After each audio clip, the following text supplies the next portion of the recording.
Welcome to the Work, Wealth, and Travel Podcast. I'm your host, Nicole, and this podcast is your guide to start creating a lifestyle by design. From entrepreneurship, money and finance, taxes and residencies, and everything in between, this show highlights the nuances of a true global citizen lifestyle. Let's dive in. Welcome back to another episode of the Work, Wealth, and Travel Podcast. So, in today's episode, Cami and I are going to be talking about our little life update. So, Cami was recently somewhere really, really beautiful that I would love to explore. So, I want to hear more about that. And I just arrived to a brand new country. So, we're going to be diving into a little life update for travel, business, all of the things for each of us. Cami, start us off. So I was recently in Marseille and in Nice here in the south of France. So I have backstory, like a huge backstory. Before moving to Paris, one of the cities that I thought about moving was Nice. It was like one of my like the top cities that me and my partner were thinking about going because it's a mixture of kind of like beach vibes, but it's also very and also has this more city kind of like cosmopolitan lifestyle. So it's a good blend of the more modern and technological cosmopolitan way of living with the beach more laid back chill kind of vibes. So and it's in France, which is a country that I really really enjoy, and the language is easier for me and everything. We were strongly considering going there, but for several different reasons we weren't able to find a place. Nothing felt really aligning, but it's still a city that is very dear to my heart. I really really love it, and it is really really beautiful. It's not that big of a city, to be honest. I love it, but at the same time, for me there's something that I always feel like it's missing. I don't know why. I feel like it's maybe like big city vibes aspect of it, but the landscape is beautiful. Like the sea and the ocean is amazing. The vibes are really good. People are so nice there. Like they're way nicer than in Paris. They're like nice French people, you know. They're really, I don't know, just happy with life. They're really polite and things like that. So yeah, it's just a really nice vibe. And we just went because he's actually thinking of investing in Marseille, which I would not recommend to anyone who is thinking about going to the south of France. We just went there for one night just because of like him visiting this specific building that he's thinking about investing, because like investment wise is a city that is and it's more of a it's not a seasonal city. Like I would say that Nice is very seasonal in the sense that in summer you get really crowded with tourists, and then the rest of the season it's kind of like there's still life going on there. So that's why we even thought of going there. But it's not like Marseille is more of like a city vibe, you know, like it doesn't really stop in winter. So in terms of investing, you know that you're gonna have someone who is renting your place for a long term, and even in during summer people would still go there because you're close to still a lot of other cities, and in theory people visit that city. I really disliked it. Like, really, I didn't feel safe. I thought it was really rough. I thought it was a very ugly city. Even the beautiful parts of it, which there were beautiful parts of it, they were not as beautiful to the point that they would actually make me want to stay for longer. I felt really like a weird energy from the city, and this is something that he himself, he's French, so he had gone there before. He told me that as well. I feel like that's a kind of like a common knowledge around Marseille. Personally, yeah, I just didn't like it and didn't feel safe, didn't think it was pretty. But we just stayed there for like one night, and then we went with the train from Paris to Marseille. In terms of price, we got really good prices. We took the train to Paris, from Paris to Marseille was 25 euros, I think, per person. And then we took a bus from Marseille to Nice that was 5 euros per person. The bus was like disgusting, but it was just like a 2 hour ride. So the train from Paris to Marseille is 3 hours and a half, I would say, and then 2 hours a little bit from Nice. And then we spent 2 days there in Nice. We ate some really good food. I have some really good recommendations. I even recorded a vlog. So this is something that I did when I was like in Portugal a few years ago. And I don't know why I've had kind of intuition. I don't know. I just wanted to start vlogging again because I just really like them. And I just like, I don't know, like recording like these small trips or like daily life stuff. I'm editing the vlog, and I think it's gonna take me a long time like a few days to edit it and do it really cute with the music and everything. But yeah, I recorded some of the stuff that we did there, some of the really good restaurants that we went there. So if you're listening and you want to kind of check out my tips from there, I'm gonna post it on my YouTube channel, which is my name, Cami Minerbo. Then we stayed for 2 hours for 2 days there. It was really then from Nice back to Paris is we paid also we found like a very cheap train, 25 euros. And then which normal like it's really really cheap because normally it's like 60, 70, even 100 from Nice to Paris or Paris to Nice. But it was like a 5 hour and a half train ride, and it was so keen exhausting. When we got to Paris, I was like, I wanted to kill someone. We got in at 10, 11 p.m. and it was just like chaos. And then you're like, welcome to Paris. But there's something about Paris that I really love. Like I got in the train station, I saw like the traffic and everyone like, was fucking packed. But I was like, oh, there's just something about the city that's so beautiful. It's crazy. No, that's awesome, and I think it's so interesting that Marseille is maybe not super safe because I feel like I mean, I don't know that much about Paris, but I do feel like it's very romanticized and you think, every city is, like, beautiful and safe, so it's interesting to hear the actual take when you're there, but it's funny that you mentioned that people are nicer. I think you mentioned nicer in Marseille versus Paris, and I we just had celebrated with some of our American friends before we left Santiago, like last week, American Thanksgiving, and some of their roommates were French. Like all of their roommates were French. So there was like three French people there.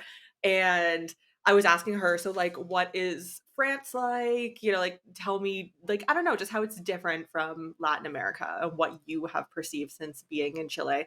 And the first thing that she said, and I found it so funny, she was like, the stereotype is true. The people are so mean, not even just to foreigners, but even to each other. Like they're not nice. And I was like, good to know because you never know unless you've really been there or lived there if that's actually the reality or if it's just a stereotype because a lot of things are just stereotypes. But she was like, no, no, it's true. So I found that kind of funny. I don't like French people in general. There's this stereotype that French people they complain a lot, like it's their thing. Like they do a lot of manifestations, they protest a lot, and they complain a lot. And I did say that. yeah, and There's always a protest. exactly.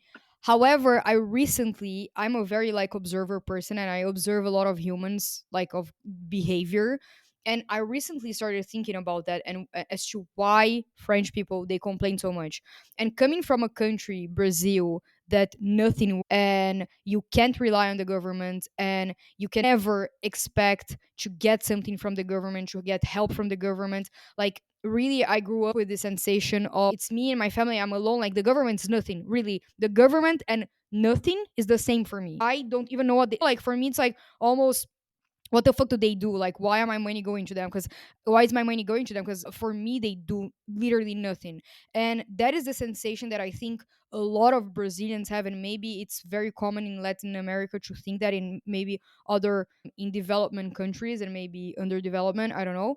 However, I feel like in Europe, but I can't speak for Europe in general, but I can speak for France since being here, is that you get a lot of things from the government. You get a lot of help from the government.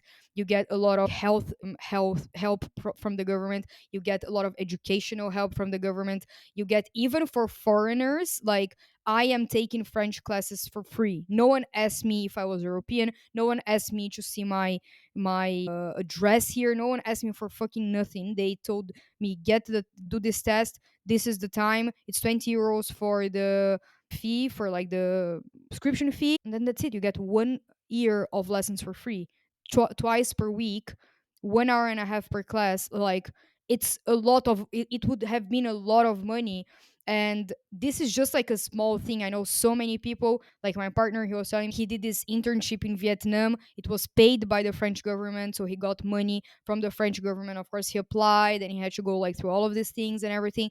But he did it. A lot of education here, you can get it for free or with the support from the government. So when like the government reimburses you for a lot of like dermatologists and things like that, like there's a specific system. Once you are in the system, you are so helped by the government. And in general, of course, like the metros they work, the bus they work, everything kind of is supposed, the baseline is things here work, you are never alone, like you are going to be supported in a way. And I think that the reason that they complain is because they grow up with such a high expectation, with a bar that is so high, that when things don't go in a proper way, instead of being just great for having the least amount of things, they are like, no, wait, things shouldn't be like that. So yesterday, for example, we were in the train, and the train was really like a shitty train. It was really hot, it was smelly and everything. And then I and my partner was like, oh my god, this train and everything. I was like, yeah, but at least it was 25 years. And he was like, yeah, but we paid for 25. It's not like it's a free train. That's my Brazilian mentality of, oh my god, at least I'm getting it for free, or oh my god, at least I'm getting it for like really low price, so I'm not who am I to complain. But they have, I feel like, the French people, they have such a thing with their rights, and of course, like if we look at their story and everything, the freedom thing and everything, like that goes even deeper into their culture and everything. But I think that they have such a high bar of expectations of how things should look like and should be, and the things that they should get, that they don't even care if it's for free or not. Things should be delivered in a certain way. I think that maybe a French person in my free course, instead of just accepting everything, would be like, yeah, but this teacher is not delivering this and this and that, what should be the no no no, they would complain about this, while I am just grateful because I got it for free. Yeah, it's so interesting. I feel like that is sometimes, but not always, like the kind of like the West mentality of things. But it's interesting because like having been with my partner for so long and he is also from Latin America, kind of seeing that difference. And even when I moved to China, I was thinking, that a lot at the time, like 6, 7 years ago, I was thinking that most Western countries have a very similar outlook and mindset to then go to China, meet other Canadians, Americans, Australians, British, and realize like, oh my gosh, the way that, not, of course, I can't like generalize every single Canadian, but the way that most Canadians are, I find is very different than some other Western cultures. And so it really just showed me that, like just because we are all a developed country, that we still have different mindsets, because I would totally agree with you. I would be like, I'm just happy to be here. I'm happy to like have free French lessons. Even if it's so bad, the teacher's so bad that I only like twice, I'm like, they're still free. They're still free. So yeah, it's interesting. And I guess that probably has a lot to do, that, like you said, with their history and what that has looked like for them, which would be so interesting to dive into. That I think that's really interesting, kind of like your experiences and hearing what it's been like for you as a foreigner with a completely different mindset, values, and growing up in a different culture and then going to their culture and really integrating into it for a longer time than any tourist would per se. But so for me, we just got, what's today? We just got here to Peru like 3 days ago or something, 3 or 4 days ago. It's very new here, but I am so excited to be here. And it's funny because people are like, "Oh, were you planning like to go to Peru this whole time?" And we were in Buenos Aires about 3 months ago in Argentina, and we found just totally randomly off of the app, and then we went in person to this Peruvian restaurant. And it was like not the nicest restaurant, like kind of sketchy, but super cheap and the best food I had ever had. And then we ate that meal and I was like, we're going to Peru. So then 3 months later, here we are in Peru. And literally the one meal that I had at this restaurant, I had like 3 meals, but the first meal, I was like, we are going to Peru. And the food is so good. Like my partner likes it. He loves meat. Like he needs meat at every meal. I only eat fish. I don't eat meat. But we are both like so obsessed with the food. It's so good. It's so inexpensive to get. Like I want to eat all the local food. Only local food while we're here, because we're only here for a month and then I'm flying out. So we're not here for that long. So all I wanna do is eat the local food. It's a lot of fish too because it's right on the oh my gosh, so good. So we have this there's 2 kind of more so foreigner areas, and it's Miraflores and Barranco. So we're in Barranco, and they're both right on the water. It's so You're in beautiful. Lima. In Ah, Lima. okay. Yeah, in Lima. And it's such a beautiful view. We can walk like 5 minutes and, like, be on the ocean and, like, overlook. It's so pretty. Since we're in a really nice area, I'm surprised, but there's a very local market, like a 10-minute walk away from us. So every day we go to the market and we get, like, the local food, and it's huge. You've probably seen it in Brazil too, kind of how they have, like, those markets, and then you get the salad and the rice and the soup. And then today I got like fried fish with a salad and ceviche, and then a drink. And I think it was like 3.5 to 4 US dollars for all of this food. And yesterday my partner just ate one meal the whole day and he was full the whole day. It's wild. So we're gonna probably branch out and try some other places to eat, but we're just like stuck on this market now because the seafood and the fish is so good. And then they have these like creamy, spicy sauces. It's crazy. I've ordered some food on the apps too. And it's also, of course, like fish and all the local food, and it's so good. So it's been very exciting doing the food touring. But honestly, I'm questioning how much work or how much touring we're actually going to be able to do while we're here because I have so much work. I have been overwhelmed in a good way, but still like overwhelmed the last few days because it's just work has been wild. I've been messaging clients and just it's been great, but there is a lot. I don't know how much actual touring we're going to do. It would be great to go to Machu Picchu, of course, while we're here, but we probably have to book that like now. And I don't know how that's going to fit into the schedule. So we'll see what happens. But either way, very happy to be here and to just be eating all of I love that you decided to go because of a restaurant, like because of the food.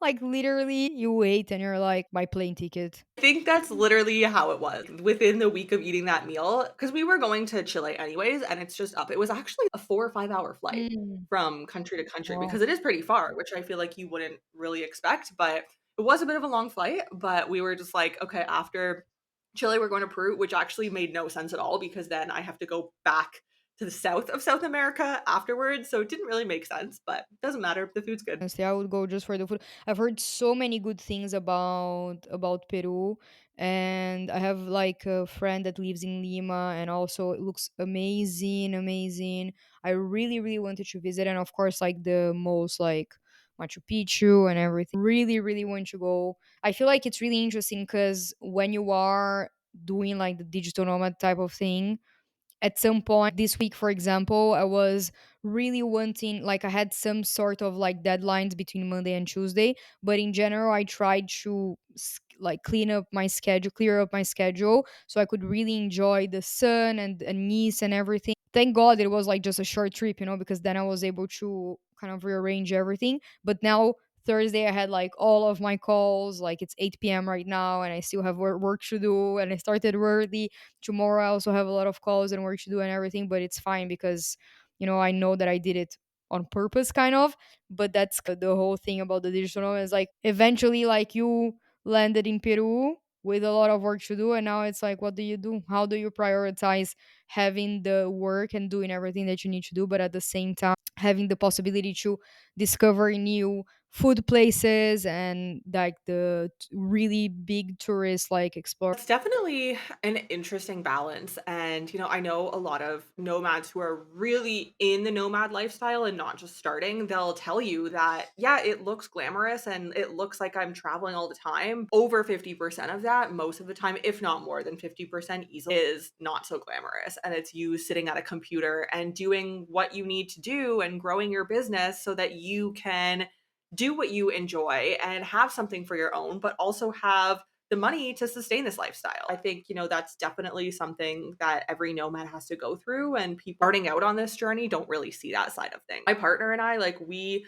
are here 8 hours a day so far. Like every day that we've been here, we'll go for a little walk, which is nice. Yesterday we went for a really nice walk. There's a mall right on the coast. It's really cute. There's Christmas trees up now, which is really nice to see, even though it's a bit early, but it's really cool. It's nice to like have a little break for an hour or two and go for a walk and get some exercise, but like it's just that's been crazy. So After this, I'm going to Paraguay for a month, and then we are going to Mexico, and we're just gonna chill in Mexico. I don't know, we might be there for 3 months, we might be there for 6 months. Oh, but we're just gonna chill for a bit because we both have growing business. It's really difficult to find the time to continue growing it and to, get on calls and work with clients and answer all of the emails that come through and then create content when we also have travel priorities. So it'll be nice to like chill for a little bit and then get back on the road and probably a different format than what we're doing now. Probably have like a hub and then travel from that place. To be honest, I that's something that I felt a lot, and it's one of the reasons why I think that I decided to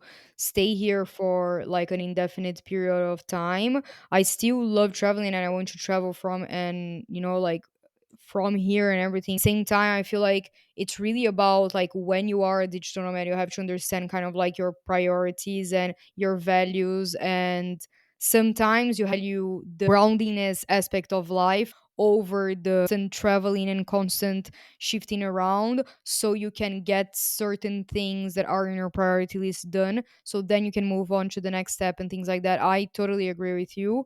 And I think, because one thing that I found when I was traveling a lot was that a lot of the time your mind is just occupied, like the big real estate part of your mind is occupied with quote unquote survival mode of where am I going to sleep, where am I going to eat, which is basically like the basis of human survival instinct.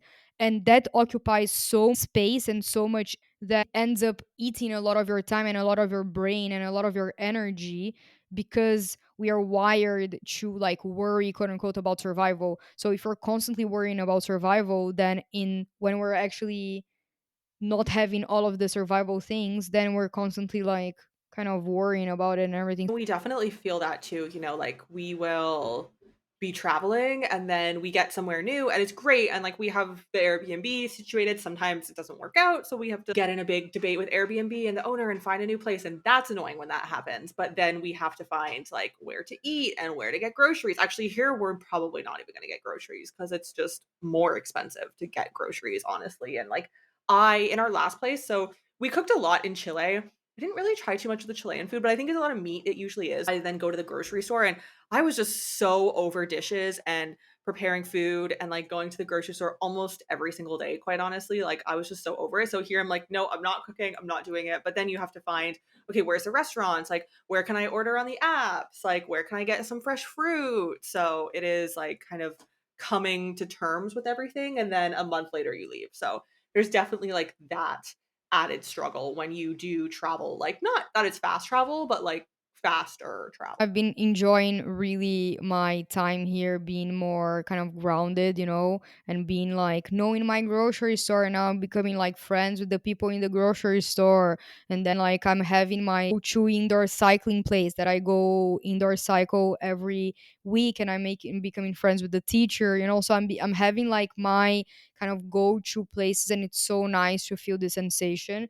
And I've been really recently wanting to get a dog. I'm like obsessed with dogs right now. Oh, you did it. It's so funny you say that because I also really would love to have a dog, but like it's just too Yeah. hard living the way that we live, at least. Maybe for you it's a little bit easy Yeah, move. exactly. Because I don't know what's gonna happen in some months from now, some years. I'm not gonna get a dog, and then what do I do with this dog? I don't know. But I just really miss. I've been thinking about putting myself in this kind of pet sitting platforms just so I can have a dog. Yeah, it's so funny you say that because I've literally thought the exact same thing, and, oh, I'm so excited. I'm, like, pet sitting my friend's, little kitten for a week in Oh. Paraguay, and so I'm happy about that because, like, I we have a cat at home, and I never get to be around pets, so I'm like, "Okay, this will be, like, my little pet just for a week, and then I have to say goodbye to it." That's, like, definitely a struggle, and I know some nomads do travel with pets, but for me, I was talking to a nomad just this past week, and she was talking to me about how she travels with her cats, but they do only stay usually like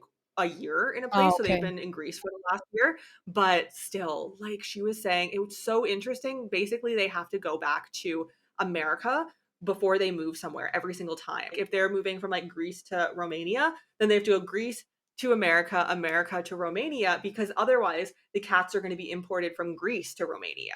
Whereas if she goes to the States first, then the cats are imported from the States. And like she knows what the vaccine requirements are and the documentation is for the States instead of every single country having to figure it out again. And I was just like, that is an added level that I do not need in my Yeah, life.